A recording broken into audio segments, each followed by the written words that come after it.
The Jungle by Upton Sinclair. Chapter 23. Early in the fall, Jurgis set out for Chicago again. All the joy went out of tramping as soon as a man could not keep warm in the hay, and like many thousands of others, he deluded himself with the hope that by coming early he could avoid the rush. He brought $15 with him, hidden away in one of his shoes, a sum which had been saved from the saloon-keepers, not so much by his conscience as by the fear which filled him at the thought of being out of work in the city in the winter-time. He traveled upon the railroad with several other men, hiding in freight cars at night, and liable to be thrown off at any time, regardless of the speed of the train. When he reached the city he left the rest, for he had money and they did not, and he meant to save himself in this fight. He would bring to it all the skill that practice had brought him, and he would stand whoever fell. On fair nights he would sleep in the park, or on a truck, or an empty barrel or box, and when it was rainy or cold he would stow himself upon a shelf in a 10-cent lodging-house, or pay 3 cents for the privileges of a squatter in a tenement hallway. He would eat at free lunches, 5 cents a meal, and never a cent more. So he might keep alive for 2 months or more, and in that time he would surely find a job.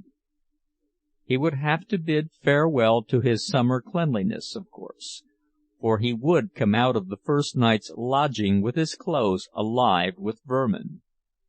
There was no place in the city where he could wash even his face, unless he went down to the lakefront, and there it would soon be all ice.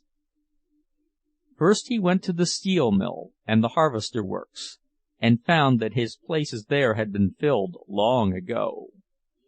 He was careful to keep away from the stockyards. He was a single man now, he told himself, and he meant to stay one, to have his wages for his own when he got a job.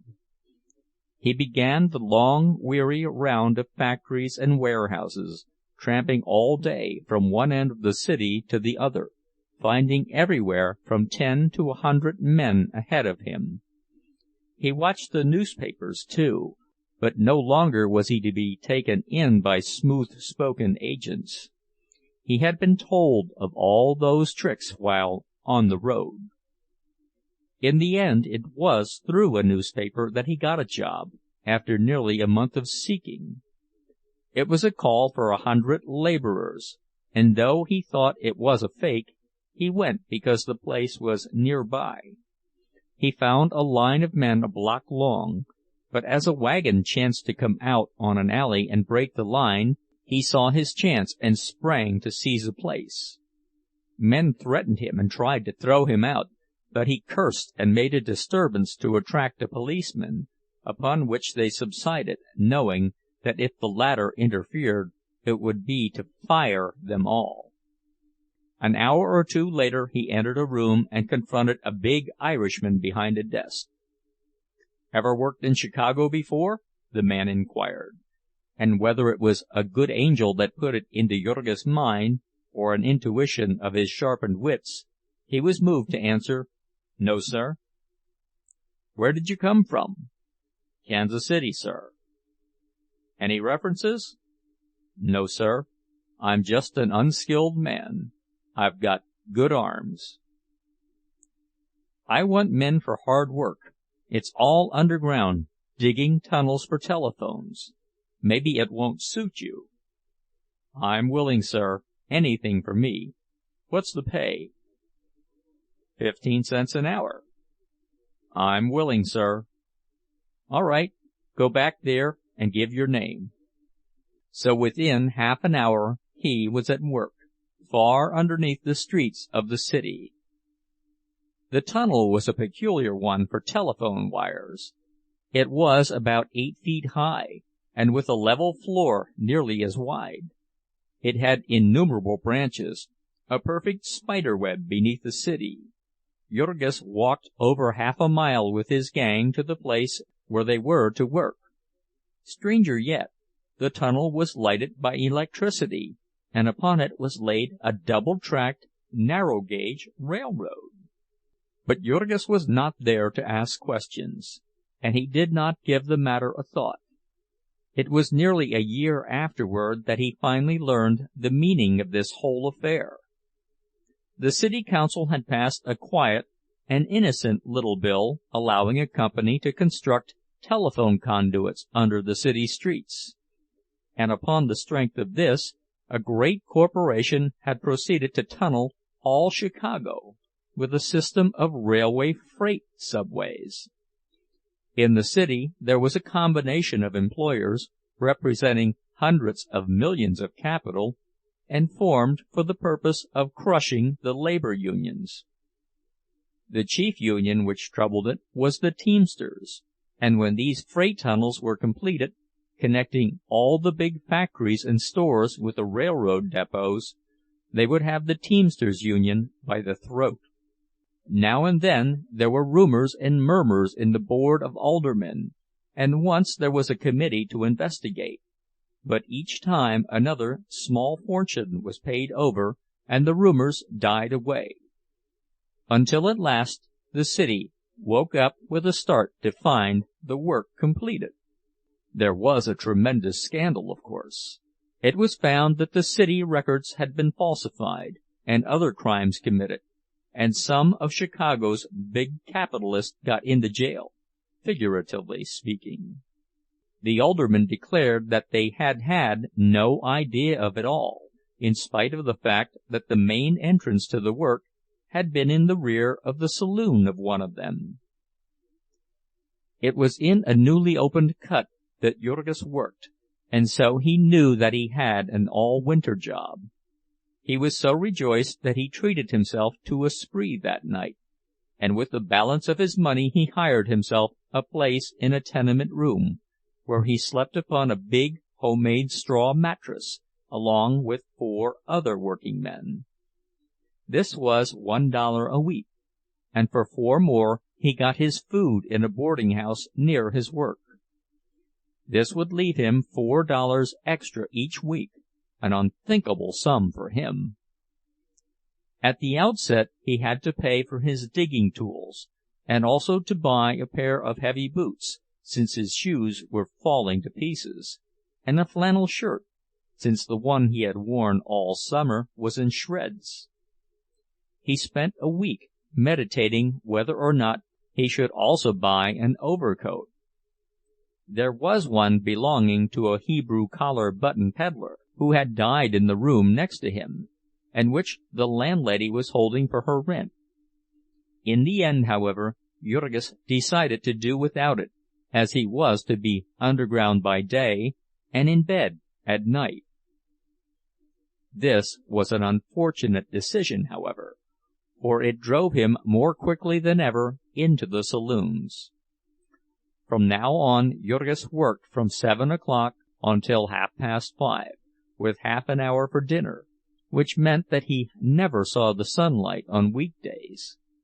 In the evenings there was no place for him to go except a bar-room, no place where there was light and warmth, where he could hear a little music or sit with a companion and talk. He had now no home to go to. He had no affection left in his life, only the pitiful mockery of it in the camaraderie of vice. On Sundays the churches were open, but where was there a church in which an ill-smelling workman, with vermin crawling upon his neck, could sit without seeing people edge away and look annoyed? He had, of course, his corner in a close though unheated room, with a window opening upon a blank wall 2 feet away, and also he had the bare streets, with the winter gales sweeping through them.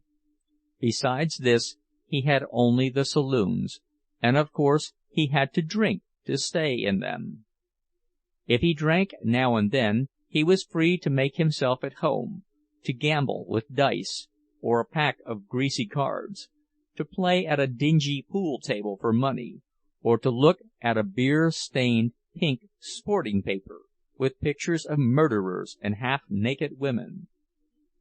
It was for such pleasures as these that he spent his money, and such was his life during the 6 weeks and a half that he toiled for the merchants of Chicago, to enable them to break the grip of their Teamsters Union. In a work thus carried out, not much thought was given to the welfare of the laborers. On an average, the tunneling cost a life a day, and several manglings. It was seldom, however, that more than a dozen or two men heard of any one accident. The work was all done by the new boring machine, with as little blasting as possible. But there would be falling rocks and crushed supports, and premature explosions, and in addition all the dangers of railroading. So it was that one night, as Jurgis was on his way out with his gang, an engine and a loaded car dashed round one of the innumerable right-angle branches and struck him upon the shoulder, hurling him against a concrete wall and knocking him senseless. When he opened his eyes again, it was to the clanging of the bell of an ambulance.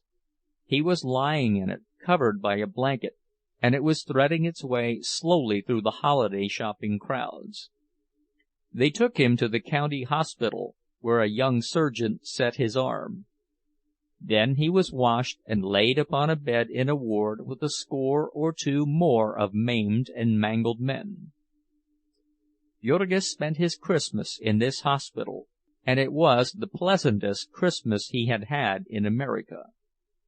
Every year there were scandals and investigations in this institution, the newspapers charging that doctors were allowed to try fantastic experiments upon the patients. But Jurgis knew nothing of this. His only complaint was that they used to feed him upon tinned meat, which no man who had ever worked in Packingtown would feed to his dog. Jurgis had often wondered just who ate the canned corned beef and roast beef of the stockyards. Now he began to understand that it was what you might call graft meat, put up to be sold to public officials and contractors, and eaten by soldiers and sailors, prisoners and inmates of institutions, shantymen, and gangs of railroad laborers. Jurgis was ready to leave the hospital at the end of 2 weeks. This did not mean that his arm was strong and that he was able to go back to work, but simply that he could get along without further attention, and that his place was needed for someone worse off than he. That he was utterly helpless and had no means of keeping himself alive in the meantime was something which did not concern the hospital authorities, nor anyone else in the city. As it chanced, he had been hurt on a Monday, and had just paid for his last week's board and his room rent, and spent nearly all the balance of his Saturday's pay. He had less than 75 cents in his pockets, and $1.50 due him for the day's work he had done before he was hurt. He might possibly have sued the company, and got some damages for his injuries, but he did not know this, and it was not the company's business to tell him. He went and got his pay and his tools, which he left in a pawnshop for 50 cents. Then he went to his landlady, who had rented his place and had no other place for him, and then to his boarding-house keeper, who looked him over and questioned him. As he must certainly be helpless for a couple of months, and had boarded there only 6 weeks, she decided very quickly that it would not be worth the risk to keep him on trust. So Jurgis went out into the streets in a most dreadful plight. It was bitterly cold, and a heavy snow was falling, beating into his face. He had no overcoat, and no place to go, and $2.65 in his pocket, with the certainty that he could not earn another cent for months. The snow meant no chance to him now. He must walk along and see others shoveling, vigorous and active, and he with his left arm bound to his side. He could not hope to tide himself over by odd jobs of loading trucks, He could not even sell newspapers or carry satchels, because he was now at the mercy of any rival. Words could not paint the terror that came over him as he realized all this. He was like a wounded animal in the forest. He was forced to compete with his enemies upon unequal terms. There would be no consideration for him because of his weakness. It was no one's business to help him in such distress, to make the fight the least bit easier for him. Even if he took to begging, he would be at a disadvantage, for reasons which he was to discover in good time. In the beginning he could not think of anything except getting out of the awful cold. He went into one of the saloons he had been wont to frequent and bought a drink, and then stood by the fire, shivering and waiting to be ordered out. According to an unwritten law, the buying a drink included the privilege of loafing for just so long. Then one had to buy another drink or move on.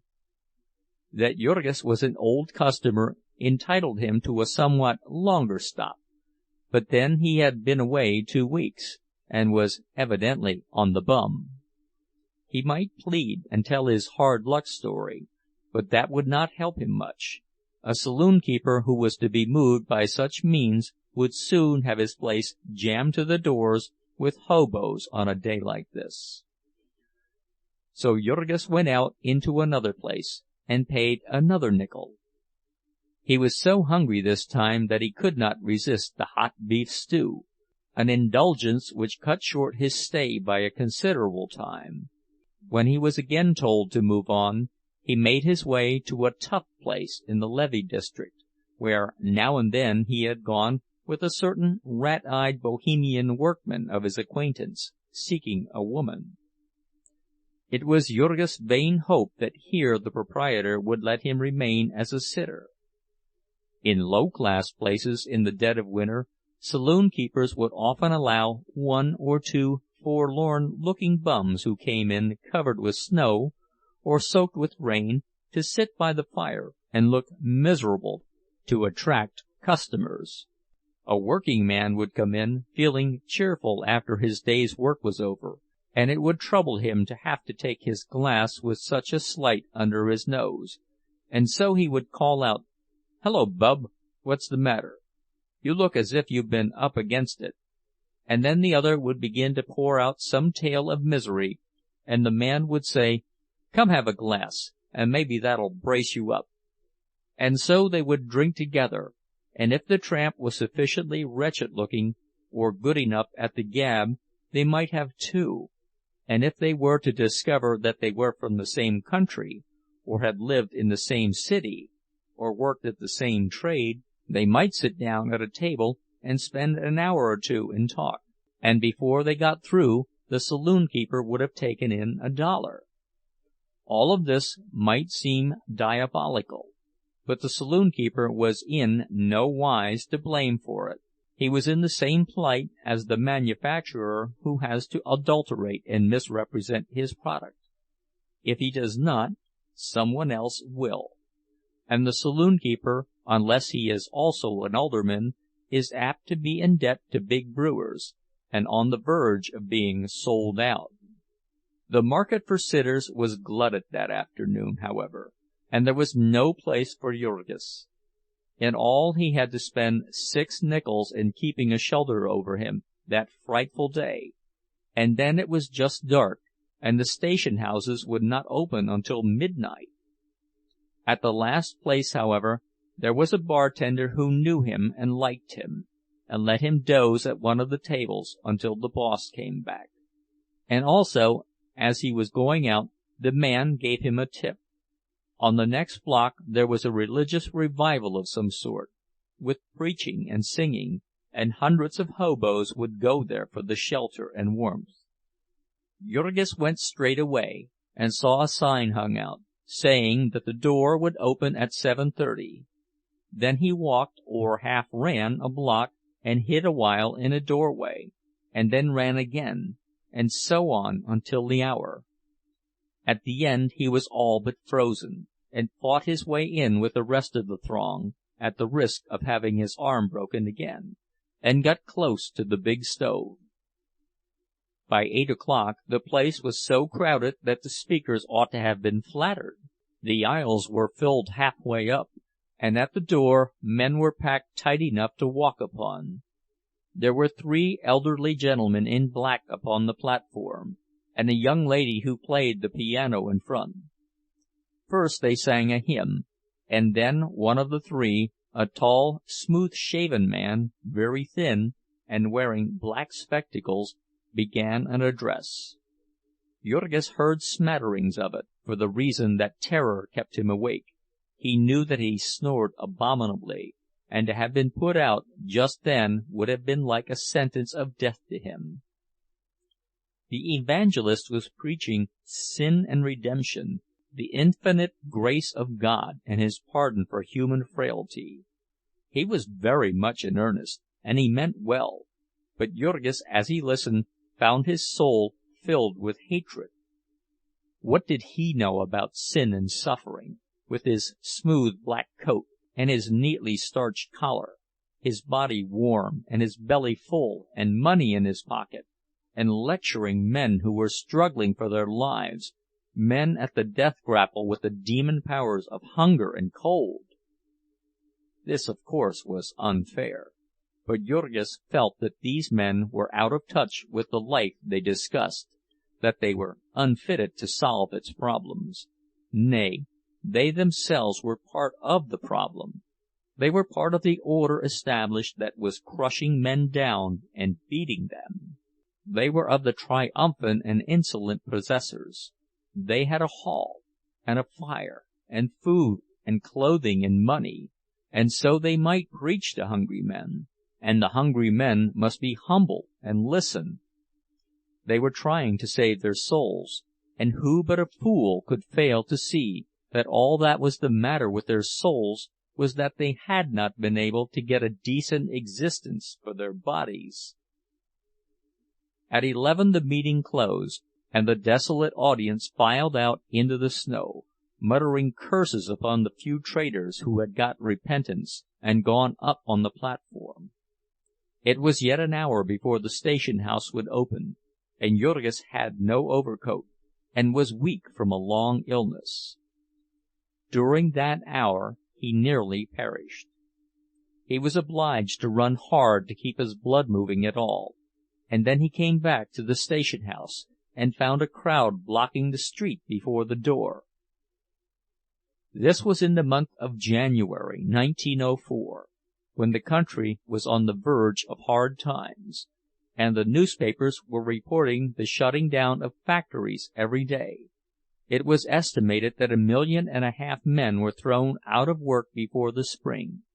So all the hiding places of the city were crowded, and before that station house door men fought and tore each other like savage beasts. When at last the place was jammed and they shut the doors, half the crowd was still outside, and Jurgis, with his helpless arm, was among them. There was no choice then but to go to a lodging-house and spend another dime. It really broke his heart to do this at 12:30 o'clock, after he had wasted the night at the meeting and on the street. He would be turned out of the lodging-house promptly at 7. They had the shelves which served as bunks so contrived that they could be dropped, and any man who was slow about obeying orders could be tumbled to the floor. This was one day, and the cold spell lasted for 14 of them. At the end of 6 days, every cent of Jurgis' money was gone, and then he went out on the streets to beg for his life. He would begin as soon as the business of the city was moving. He would sally forth from a saloon, and after making sure there was no policeman in sight, would approach every likely-looking person who passed him, telling his woeful story and pleading for a nickel or a dime. Then, when he got one, he would dart round the corner and return to his base to get warm. And his victim, seeing him do this, would go away, vowing that he would never give a cent to a beggar again. The victim never paused to ask where else Jurgis could have gone under the circumstances, where he, the victim, would have gone. At the saloon Jurgis could not only get more food, and better food than he could buy in any restaurant for the same money, but a drink in the bargain to warm him up. Also, he could find a comfortable seat by a fire, and could chat with the companion until he was as warm as toast. At the saloon, too, he felt at home. Part of the saloon-keeper's business was to offer a home and refreshments to beggars in exchange for the proceeds of their foragings. And was there anyone else in the city who would do this? Would the victim have done it himself? Poor Jurgis might have been expected to make a successful beggar. He was just out of the hospital, and desperately sick-looking, and with a helpless arm. Also he had no overcoat, and shivered pitifully. But alas, it was again the case of the honest merchant who finds that the genuine and unadulterated article is driven to the wall by the artistic counterfeit. Jurgis, as a beggar, was simply a blundering amateur in competition with well-organized and scientific professionalism. He was just out of the hospital, but the story was worn threadbare, and how could he prove it?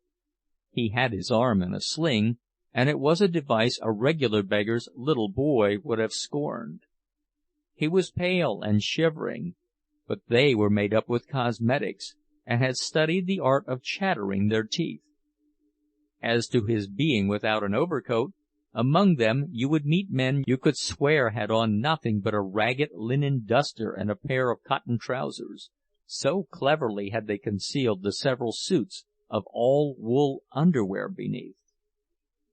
Many of these professional mendicants had comfortable homes, and families, and thousands of dollars in the bank.